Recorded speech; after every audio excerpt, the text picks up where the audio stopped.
Bismillahirrahmanirrahim. Assalamu alaikum, my dear students. Hope you all are fine with the grace of Allah Almighty. I'm your teacher Aisha and I'm going to teach you maths. As you know that our new session has been started and we have many more topics to learn. In every lecture we have many more new topics. Her lecture में हमारा कोई ना कोई एक new topic होता है और आपने इसे स्किप नहीं करना. If you skip any lecture, अगर आप अपना कोई भी लेक्चर स्किप करेंगे तो ये आपके लिए नुकसानदेह होगा और आपके लिए बर्डनाइज हो जाएगा कि आप बर्डनाइज हो जाएंगे कि आपसे काम कंप्लीट नहीं हो पाएगा चंद दिन में. So as you know that during Covid आप लोगों ने, पेरेंट्स ने, स्टूडेंट्स ने और टीचर्स ने बहुत कोऑपरेट किया है और हम कनेक्टेड रहे हैं अपनी एजुकेशनल चेन से. इसी तरह से नेक्स्ट भी आप बहुत अच्छा काम करेंगे और अपना काम कंप्लीट करेंगे इंशाल्लाह. So this is your maths book.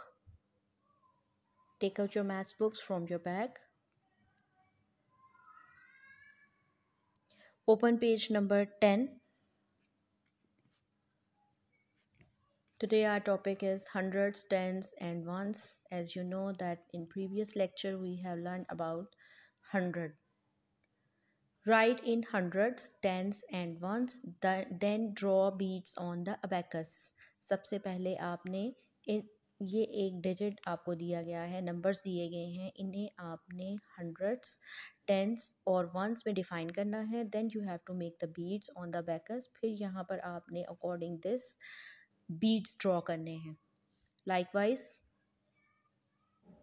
I have solved one for you, 841. So we will write 8 hundreds, comma 4 tens, comma 1 ones. Then we will draw the beads on the abacus like this. The rest of the page you have to solve it by yourself. ये बाकी का page अब आपने खुद से solve करना है. Now open page number 11. Hundreds, tens and ones. Again we have to define them in hundred, tens and ones. There are the beads. अब आपने यहाँ पर abacus है. What number does each abacus show? Write in box. अब हमने abacus पे beads को count करना है. Then we have to write in the box. This is an example. I have solved one for you. Count them. 1, 2, 3, 4, 5, 6, 7 and 8. Then write here 8. In tens column 1, 2, 3, 4, 5. Write here 5 below tens column. Then ones 1, 2, 3 and 4. Write 4 below ones column. It will make total 854. Then you have to solve the rest of the questions by yourself. I have solved the example of 0, 1 for you. In 100 columns there are 2 beads, 1 and 2. Write 2 below 100 column. Then count tens column. There is nothing, so we will write 0 below tens. क्योंकि यहाँ पर कोई बीड नहीं है और आपको पता है कि वैल्यू किस चीज़ की नहीं होती. कौन सा ऐसा डिजिट है जिसकी कोई वैल्यू नहीं होती, वो है 0. Then count the ones column. 1, 2, 3, 4, 5, 6, 7, 8 and 9. Write 9 below ones column. It will make total 209.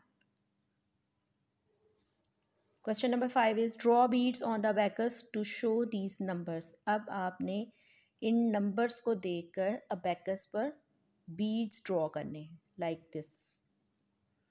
There is 123, so we will draw bead in 100 column first, then tens column and then ones column, looking at the digits. You have to solve the rest of the questions by yourself. अब ये बाकी के questions आपने खुद solve करने हैं. That is very easy. ये बहुत ही इजी है. अगर आप इसे समझ कर करेंगे तो बहुत अच्छे तरीके से कर लेंगे. Now open page number 12.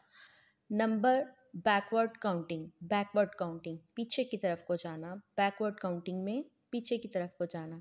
Do you remember backward counting? अब ये आपकी रिवीजन में आ गया है, आपने 1 क्लास में भी बैकवर्ड काउंटिंग की होगी। Let us count backwards from 50 to 30। अब आपने 50 to 30 बैकवर्ड्स जाना है। देयर इज़ 50, मैंने यहाँ पर सॉल्व कर दिया है आपके लिए। I have written 49, then 48। This is the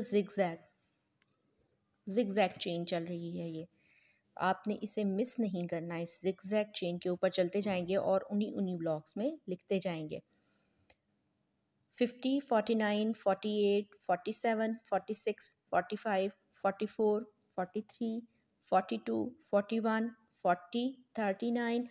Now the next of the circles you have to solve it by yourself। अब जो बाकी के सर्कल्स बच गए हैं आपने ये खुद सॉल्व करने हैं। यहाँ पर भी आप खुद ही लिखेंगे, लेकिन मैंने आपकी एग्जांपल के लिए आपको समझाने के लिए यहाँ पर लिख दिया है। Then the rest of the circles you have to solve it, fill it by yourself। This is your book work। Now open your notebooks, अपनी कॉपीज़ खोलें। This is your copy work। Draw the margins on the both sides of your notebook, then write the date and day। This is your homework। Write the topic table of 3। This is again your revision। आप 1 class में table of 3 पहले पढ़ चुके हैं, अब हम इसकी revision करने जा रहे हैं दोबारा से। You have to write it in your notebook। Your writing must be neat and tidy। आपकी लिखाई बहुत ज़्यादा साफ़ होनी चाहिए, प्यारा प्यारा करके आपने काम करना है और इसे कॉपी पर लिख लेना है। This is your diary for lecture number 3। Book work solve page number 10, 11 and 12। जैसा कि हमने पहले सॉल्व किए page number 10, 11 and 12। Then the copy work is write table of 3 in your copy, revision plus learn it by heart। अब आपने copy work में table of 3 लिखना है और ये आपकी रिवीजन है और इसे आपने ज़ुबानी याद भी करना है। That's all for the 3rd lecture. अल्लाह हाफ़िज़।